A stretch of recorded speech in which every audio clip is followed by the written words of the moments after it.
చాలా దిగ్భ్రాంతికి గురి చేసింది. నన్ను ఆదరిస్తున్న తెలుగు కుటుంబ సభ్యులకు మళ్ళీ మళ్ళీ చెప్తున్నా, మీ మంగ్లీ ఎలాంటి తప్పు చేయలేదు. ఈ కేసుకు నాకు ఎలాంటి సంబంధమూ లేదు. అబద్ధాన్ని అబద్ధమని చెప్పి ఇంత గొంతు చింపుకొని చెప్తున్నా కూడా నాపై బురద చల్లడం ఆగడమే లేదు. అందుకే ప్రతి చేతిలో ఉన్న మొబైల్ కు రిమోట్ కు నా మొర చెప్పుకుంటున్నాను.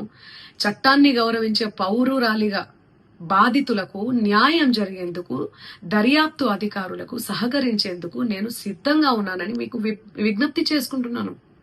మంగ్లీ ఎలాంటి తప్పు చేయలేదు, చేయదు కూడా.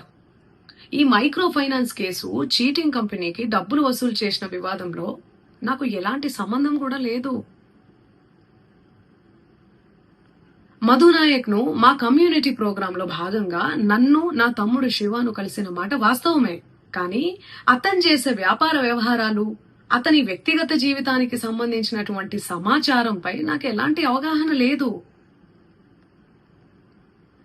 ఈ కేసు విషయం నా దృష్టికి వచ్చిన వెంటనే నేనే స్వయంగా వెళ్లి అడ్వకేట్ సుబ్బారావుతో పాటు రమావత్ మధుపై పోలీసులకు ఫిర్యాదు చేసిన. తప్పు చేసిన రమావత్ మధు అండ్ గ్యాంగ్ పై ఖచ్చితంగా చర్యలు తీసుకోవాల్సిందే.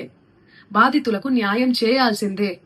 ఈ కేసులో మోసగాళ్లను, బాధితుల అంశాలను పక్కన పెట్టి నాపై, నా కుటుంబ సభ్యులపై దుష్ప్రచారం చేసేందుకు కొందరు వ్యక్తులు కావాలని హేమకాంత్ రెడ్డి, సుబ్బు అడ్వకేటు, మధు నాయక్ ఈ కేసులో మోసగాళ్లను, బాధితుల అంశాలను పక్కన పెట్టి నాపై, నా కుటుంబ సభ్యులపై దుష్ప్రచారం చేసేందుకు కొందరు వ్యక్తులు కావాలని ఈ వివాదంలోకి నన్ను లాగుతున్నారు.